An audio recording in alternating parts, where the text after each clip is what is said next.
आज पुणे येथे साखर आयुक्तांच्या बैठकीमध्ये कोल्हापुरातल्या वजन काटा विभागाचे अधिकारी देखील आले होते। काटामारीचा प्रकार गंभीर असल्याचं साखर आयुक्तांनी मान्य केलं।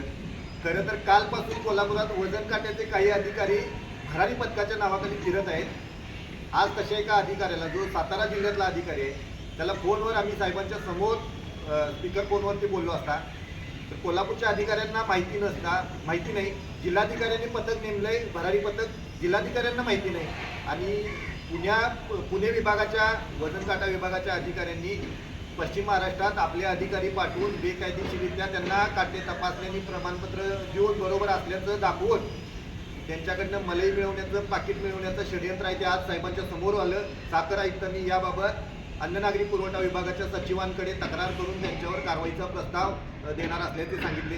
त्याचबरोबर साखर कारखान्यांची काटे भरारी पथकामार्फत तपासणी करताना सर्वसामान्य लोकांना ही काटामारी शोधता येणार नाही। त्यासाठी काट्यामध्ये वापरलेले विविध प्रकारचे रिमोट असतील, सिम कार्ड असतील, जंक्शन बॉक्समध्ये लावलेले काही डिव्हाइस असतील, किंवा इंडिकेटरला जोडलेला कम्प्युटर आणि त्यामध्ये ठेवलेले चोरीसाठीचे सॉफ्टवेअर, हे शोधण्यासाठी IT इंजिनियर देखील यापुढे भरारी पथकामध्ये जोडून देण्याचे आवाहन त्यांनी मान्य केलेलं आहे, आणि पुढच्या काळात ही काटामारी थांबवण्यासाठी आम्ही प्रयत्न करू।